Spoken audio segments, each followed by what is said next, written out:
نبی اکرم صلی اللہ علیہ وسلم نے فرمایا جو انسان نماز کے لیے آتا ہے فرشتے اس کی حفاظت شروع کر دیتے، اس کو گھیر لیتے ہیں کہ اللہ کا مہمان آ رہا ہے، اس کے ساتھ ساتھ چلتے ہیں، ہر قدم پر اس کے گناہ کو معاف کیا جاتا ہے،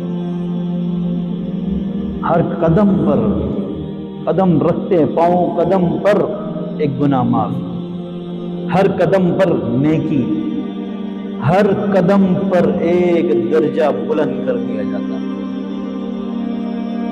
کتنی فضیلت ہے جو لوگ پیدل نماز پڑھنے کے لیے آتے ہیں، اور یہاں تک آتا ہے نا، آپ نے حدیث میں سنا ہوگا جس راستے سے نماز کے لیے آؤ جب واپس لوٹو تو راستہ بدل کے جاؤ۔ کیوں؟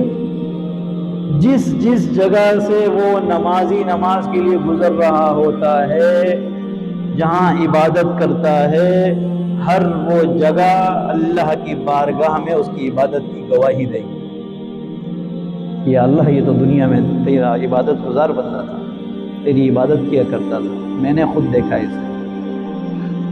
زمین وہ جگہ اللہ کو گواہی دے گی، سفارش کرے گی آپ کو۔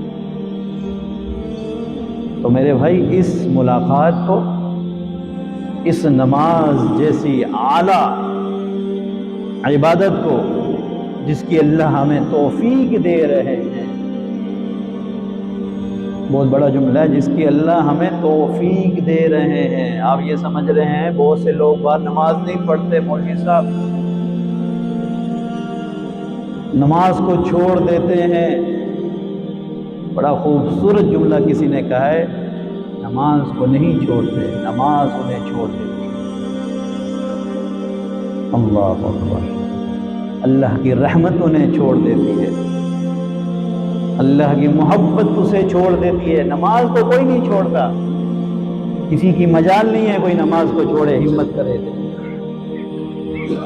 کسی کی اتنی مجال نہیں ہے کہ وہ نماز پڑھے، اللہ کی توفیق ہے، اس پر رحمت ہے اللہ کی، وہ اللہ کے قریب ہے، اللہ کو محبوب ہے جو ہم اس گھر میں بیٹھے ہیں آج۔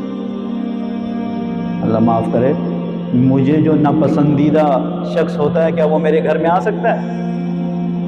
کبھی نہیں آ سکتا۔ میں اپنے گارڈ کو بول دوں گا، چوکیدار کو بول دوں گا، چوکیدار نہیں ہوگا خود سامنے کھڑا ہو جاؤں گا، تو میرے گھر میں داخل نہیں ہو سکتا۔ رب السماوات والارض وما بینہما واللہ من ورائہم محیط، جس نے پوری دنیا کا احاطہ کیا ہوا ہے، جس نے اس دنیا کو بنایا، زمین آسمان کو بنایا، وما بینہما جو اس کے درمیان ہے بنایا، اتنا کمزور ہے کہ اپنے دشمن کو مسجد کے اندر آنے دے؟ بالکل بھی نہیں، بالکل بھی نہیں۔ ذرہ بھی ایمان دل پر ہوگا آپ بولیں نہیں، ہو ہی نہیں سکتا جو اللہ کا ناپسندیدہ شخص ہو اور ہمارے درمیان موجود۔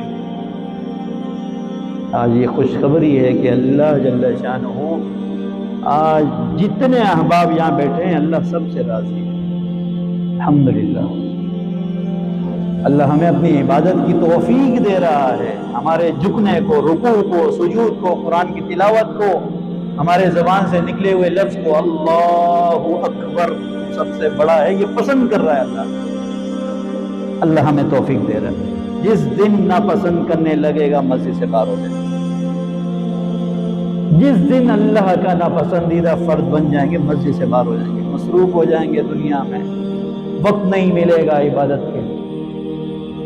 میرے بھائیو سب سے پہلے تو یہ اللہ کا انعام ہے ہم پر، اس کا احساس اپنے دل میں، اپنے دماغ میں پیدا کریں کہ یہ بہت بڑی ملاقات کے لیے آج ہم یہاں اللہ کے ہاں نمازوں میں موجود ہوتے ہیں، اللہ کی بارگاہ میں کھڑے ہوتے ہیں۔ اللہ اکبر۔